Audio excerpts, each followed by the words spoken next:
Hey everyone, so what's been streaming through my hearing aid this week has of course been AC/DC's legendary and iconic album, Back in Black. AC/DC is the band that really kickstarted my love of rock and roll and music in general. I mean, you can see just right now how much Angus has had a big impact on me. I mean, just already. You can see I have an AC/DC strap right here, and the guitar I'm holding is a Gibson SG. And of course, this guitar is what Angus has been known to play for his entire career. So I think one of my favorite Angus techniques that I've, borrowed from him.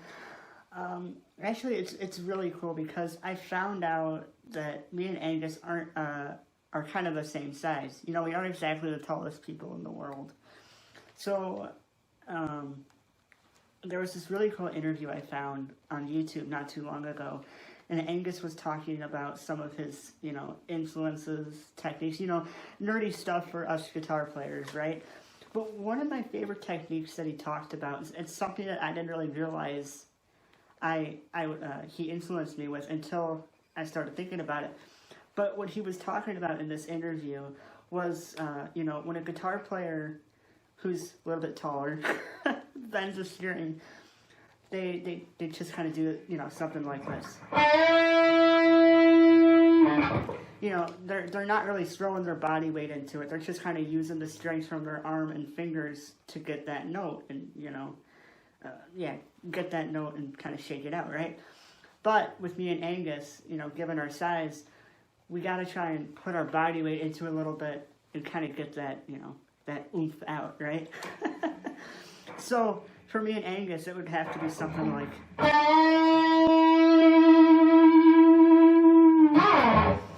and he would do that too. He'd do, Angus does all these slides and stuff as well. It's really neat.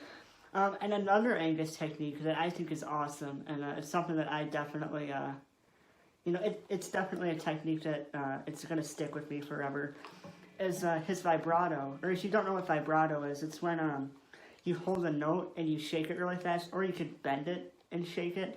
But you shook me all night long. You can think of this as a great example.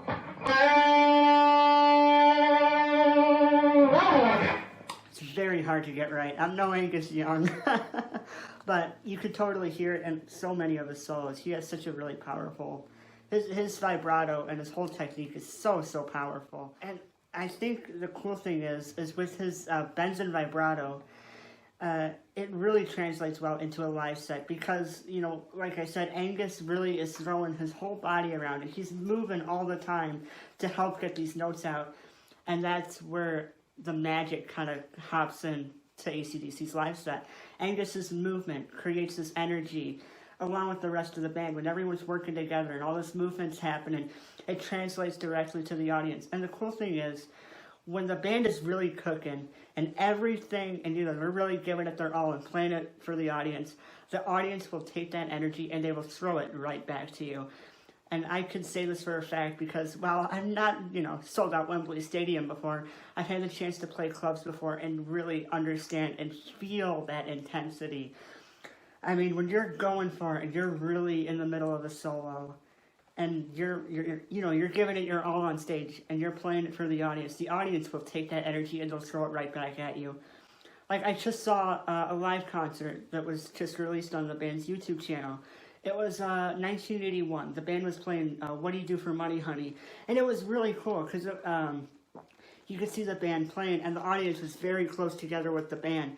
And you could just 100% see this relationship between the band and the audience. You could see the audience just cooking, they're going crazy and wild. This high, this really powerful energy, and it's circulating between the audience and the band. You could see, Brian's leaning into the mic, screaming his ass off, and Angus is, duck walking everywhere, and, Phil's hitting the drums so hard. It really is this powerful atmosphere and relationship between the audience and the band that I really do think makes AC/DC so special and so unique. It's a really physical and powerful performance. And that's something that I can hope to achieve in my own live performances someday.